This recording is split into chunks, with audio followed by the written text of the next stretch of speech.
sebenarnya yang menjadi masalah bukan Irannya menurut saya. Yang jadi masalah sekarang adalah perjanjian ini merugikan Israel. Jadi Israel yang akan menjadi ancaman. Apalagi nanti ketika Iran bisa menggalang kekuatan-kekuatan yang di kawasan, kemudian ini Israel akan sendirian karena dari perjanjian ini nampak sekali bahwa Amerika sudah tidak menjadi musuhnya Iran. Jadi Israel akan kesulitan ketika nanti melakukan perlawanan terhadap Iran tanpa bantuan oleh Amerika. Kesepakatan awal antara Iran dan Amerika Serikat kini memasuki tahap implementasi yang krusial. Pemimpin tertinggi Iran, Mojtaba Khamenei, menyetujui MOU Tehran-Washington, meski mengakui masih memiliki sejumlah keberatan terhadap isi kesepakatan. Kesepakatan ini juga membuka negosiasi lanjutan 60 hari membahas program nuklir Iran, sanksi ekonomi juga stabilitas kawasan. ولی از باب تعهدی که رئیس جمهور محترم به عنوان رئیس شورای عالی امنیت ملی از طرف خود و سایر اعضا در پاسداشت حقوق ملت ایران و جبهه مقاومت به بنده دادند و تصریح به قبول مسئولیت آن نمودند اجازه آن را صادر نمودم. ایشان همچنین تصریح کردند که اگر طرف آمریکایی بخواهد زیاده خواهی کند زیر بار آن. Di Washington, Presiden Donald Trump menyambut positif perkembangan ini. Trump menyebut ketegangan yang mereda kini telah memberikan dampak langsung terhadap perekonomian global. Pemerintahan Trump menilai momentum diplomasi ini dapat menjadi langkah awal menuju stabilitas yang lebih luas di kawasan. Some very important business to take care of. I just do want to say, though, the stock market just hit a new all-time high. The 401ks just hit a new all-time high. And oil is dropping like a rock. Other than that, it's another day in paradise. Namun implementasi kesepakatan itu menghadapi ujian berat di Lebanon. MOU itu bertolak belakang dengan sikap Netanyahu. שמירה על רצועת הביטחון בדרום לבנון, זה מחייב שלא נצא משם כל עוד צורכי הביטחון של ישראל מחייבים זאת. Hingga kini Lebanon masih menjadi titik panas. Meski Tehran Washington berhasil membuka jalur diplomasi baru, kondisi di lapangan masih menunjukkan adanya kepentingan keamanan yang belum sepenuhnya sejalan.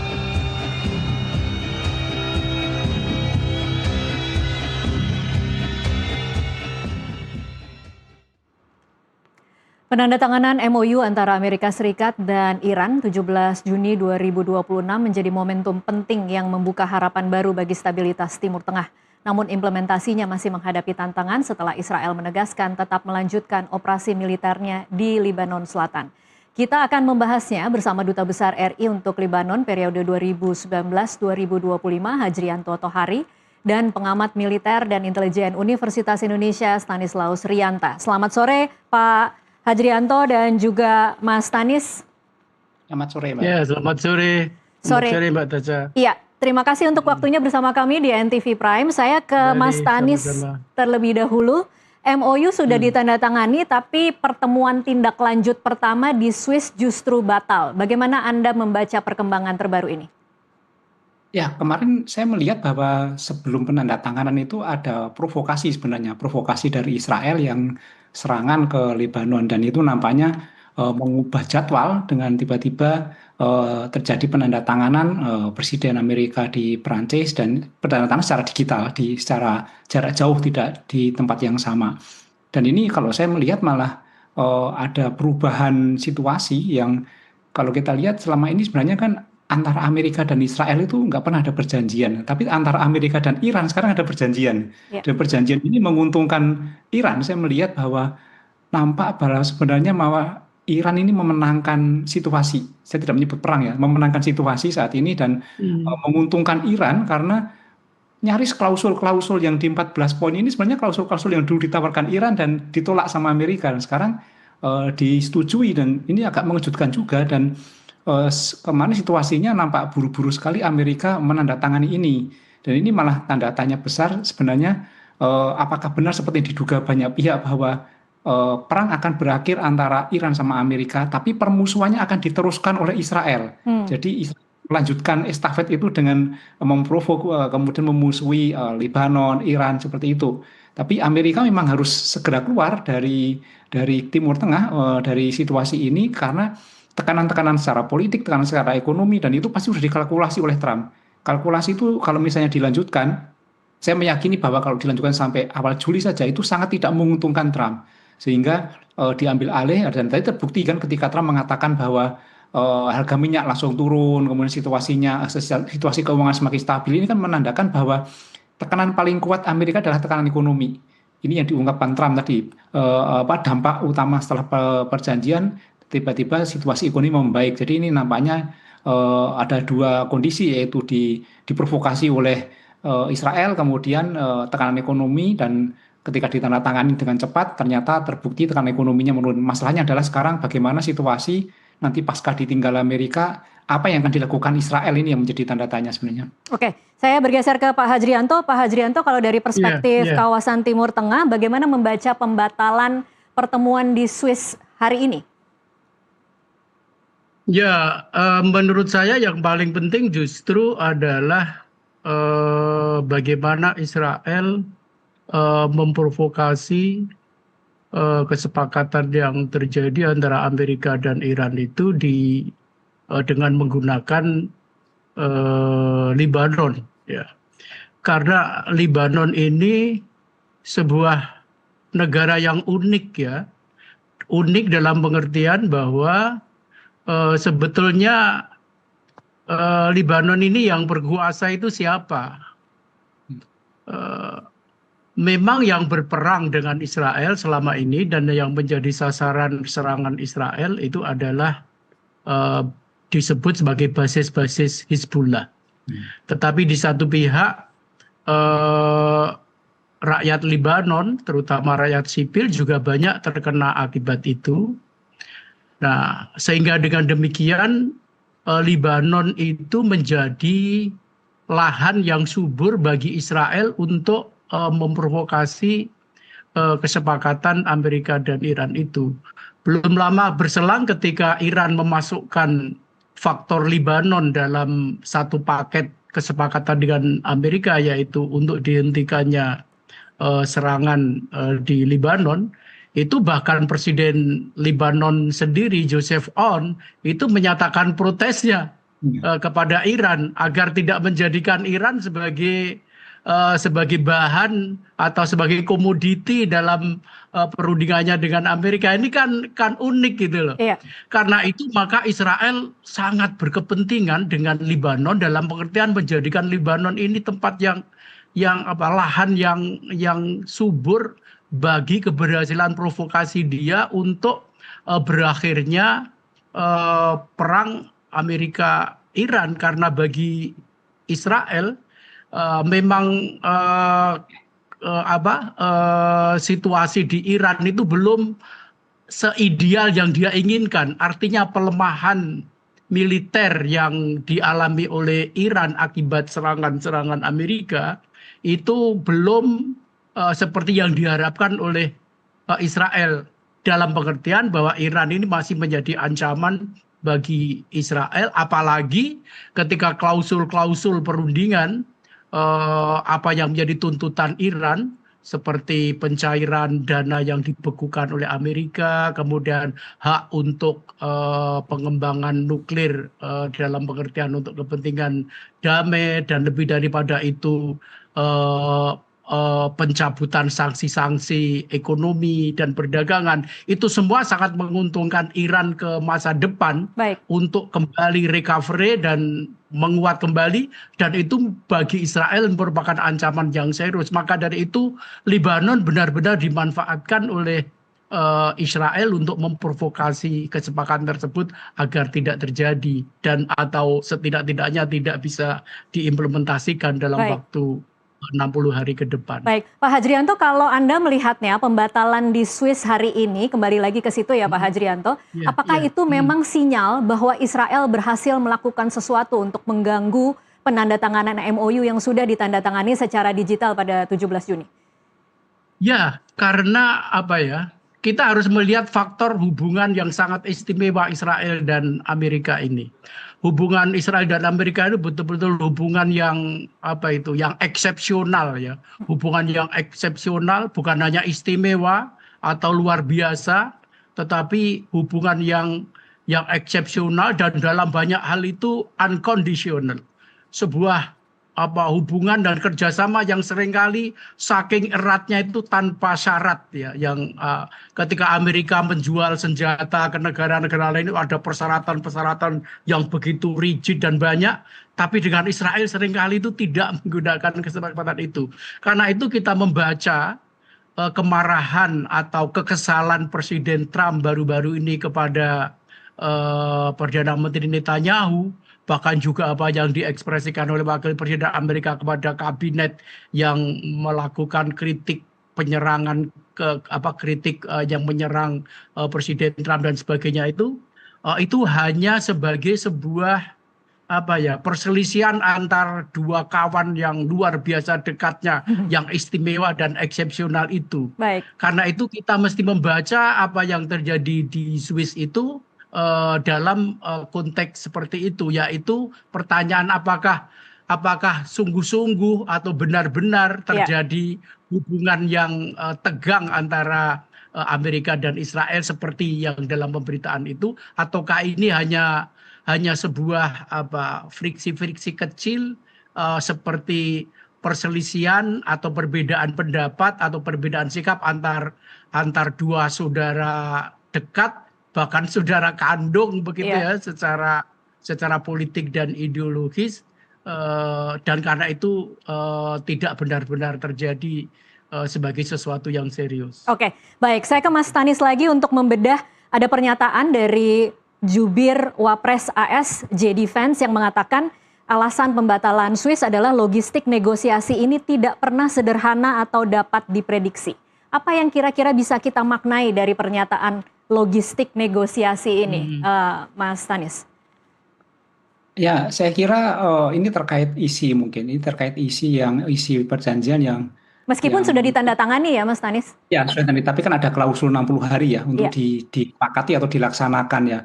Mungkin terkait itu. Tapi bagaimanapun juga ini kan sudah ditandatangani ya. Bahkan dipamerkan oleh Trump di sosial medianya, dipamerkan ini menunjukkan sebenarnya bahwa Amerika yang punya kepentingan, saya melihat Amerika punya kepentingan dengan penandatangan ini. Iran sebenarnya kan dia siap-siap saja mau perang juga siap, apa juga siap. Dia juga punya senjata utama dia Selat Hormuz yang ditahan, yang mengakibatkan dunia menjadi tekanan ekonominya sangat tinggi ini. Saya melihat itu Amerika yang lebih punya kepentingan untuk menandatangani terlebih dahulu di Perancis, kemudian menunda ini. Apakah itu mungkin karena ada sesuatu yang perlu direvisi atau pertimbangan apa? Tapi apapun itu, ini sudah ditandatangani itu loh. Dan lebih susah untuk membatalkan klausul-klausul di perjanjian, saya kira, daripada misalnya mengubah tempat atau mengubah tanggal itu. Ini sudah ditandatangani. Jadi isunya saya kira tidak ya teknis saja sih menurut saya. Oke, pertanyaan besarnya sekarang mungkin menjadi seperti ini ya, Mas Stanis, Pak Hajrianto. Sudah ditandatangani, tetapi kemudian pertemuan lanjutan pertama itu batal, masih ada waktu 60 hari. Seberapa besar sebenarnya dunia bisa berharap bahwa MOU yang kemarin ditandatangani itu solid dan bukan sesuatu yang hanya untuk membeli waktu agar Hormuz dibuka, tetapi isu-isu yang sebenarnya menjadi masalah tidak terselesaikan. Pak Hajrianto mungkin.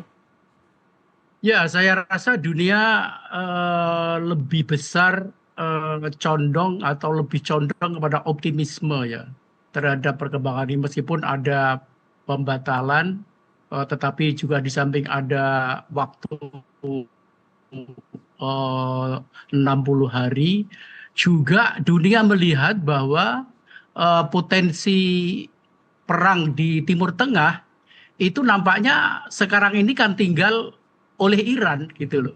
Artinya kalau Iran ini bisa diselesaikan oleh Amerika dalam pengertian diikat dalam satu perjanjian perdamaian yang ini jelas dikehendaki oleh dunia, terutama tentu saja menyangkut perkembangan ekonomi yang dampaknya telah meluas sedemikian mengglobal, maka dari itu harapan terjadinya perdamaian di sana sangat besar jika Iran ini betul-betul dapat diikat oleh Amerika dalam sebuah perjanjian perdamaian yang betul-betul ke depan ini semakin mengarah ke permanen seperti yang dikehendaki oleh Iran. Karena itu Amerika saya lihat sangat besar memberikan konsesi-konsesi kepada apa yang diinginkan oleh Iran. Dan karena itu saya rasa dunia berhak untuk optimis ya memandang perkembangan ini meskipun ada pembatalan di Swiss itu. Oke, baik. Pak Hajrianto, Mas Tanis ditahan dulu, kita akan jeda azan maghrib untuk wilayah Jakarta dan sekitarnya. Pemirsa tetaplah bersama NTV Prime.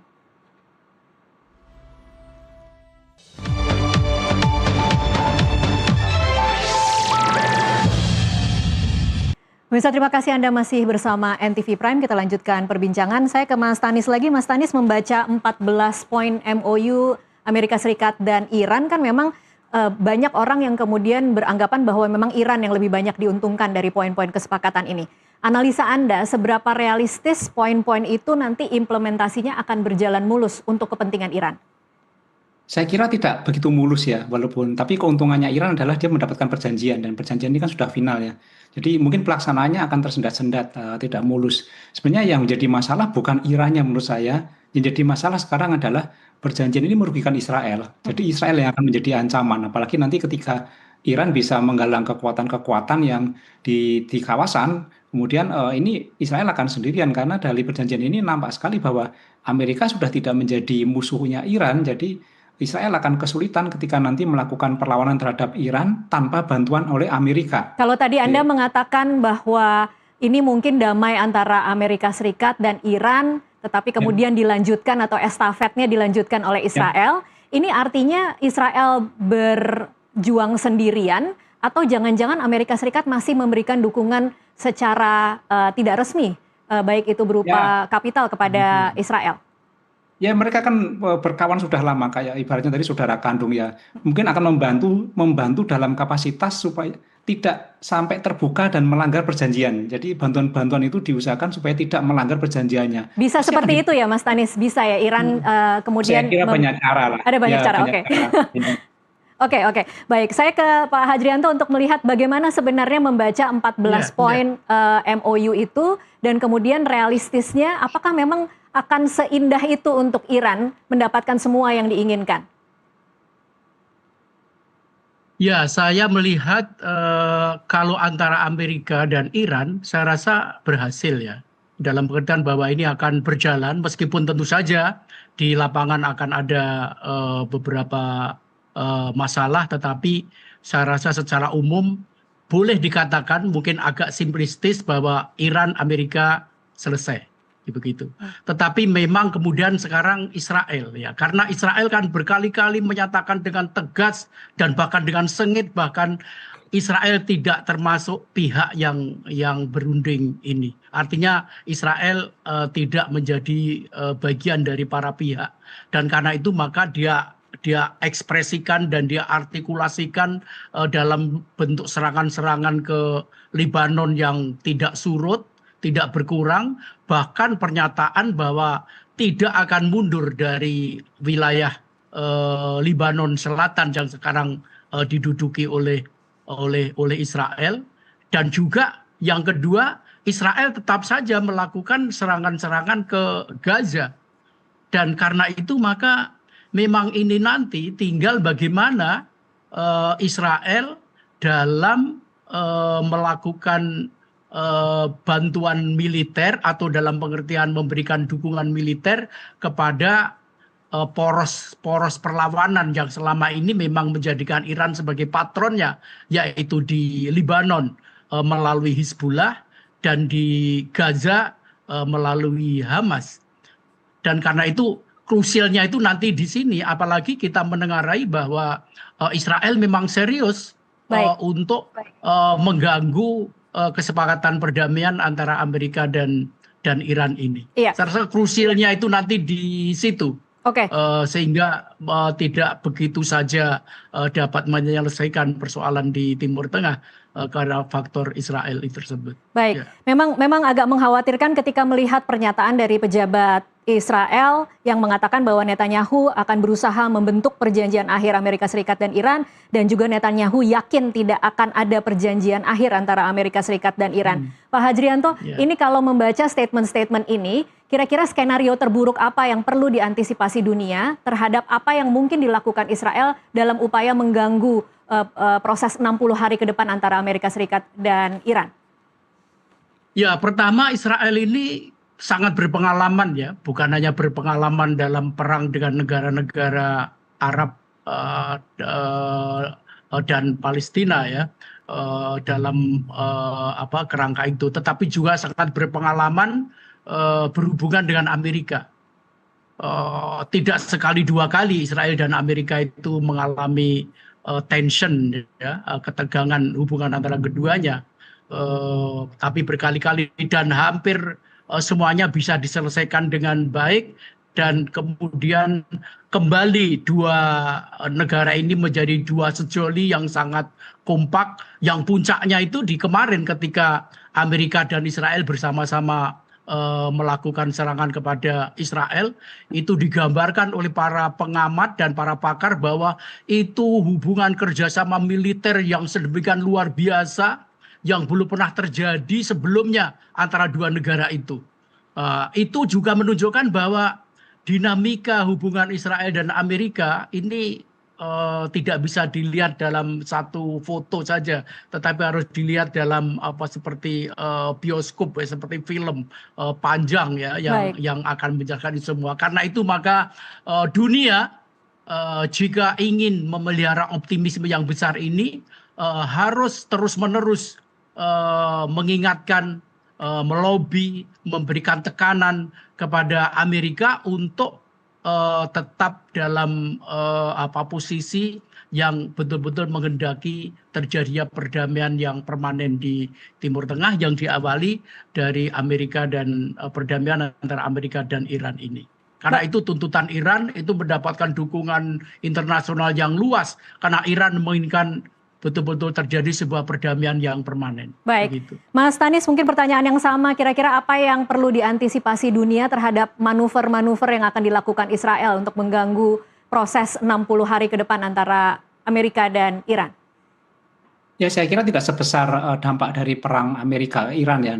Israel pasti akan melakukan manuver-manuver, tapi sifatnya lokal di sana di Timur Tengah, dan dampaknya tidak sebesar ini. Saya kira melokalisir masalah di situ, dan ini saya meyakini ini bentuk estafet ya, serah terima dari Amerika kepada Israel. Jadi saya kira ya dilanjutkan saja, nanti Amerika membantunya melalui cara lain yang dia akan sibuk mengurusin urusan internal dalam negerinya dulu, menenangkan dunia, lalu dilanjutkan oleh Israel. Jadi saya kira yang paling penting sebenarnya ada pihak besar seperti PBB yang mengawasi perjanjian ini, dan supaya Timur Tengah tidak tegang dan tidak mengganggu situasi dunia. Jadi saya kira perlu lembaga besar ini seperti PBB yang bisa menengahi dan mengawasi ini. Baik, kita sama-sama akan menyaksikan seperti apa nanti jalannya proses 60 hari ke depan. Terima kasih Mas Tanis dan juga Pak Hajrianto untuk waktunya bersama kami di NTV Prime. Terima kasih. Pemirsa, situasi saat ini lebih tepat digambarkan sebagai langkah awal menuju normalisasi hubungan dan pengurangan ketegangan, bukan sebagai penyelesaian seluruh konflik. Apakah MOU ini akan berkembang menjadi perjanjian yang lebih mengikat atau hanya menjadi kesepakatan sementara? Kita masih akan terus mengikutinya. Pemirsa, tetaplah bersama NTV Prime, kami akan kembali usai jeda.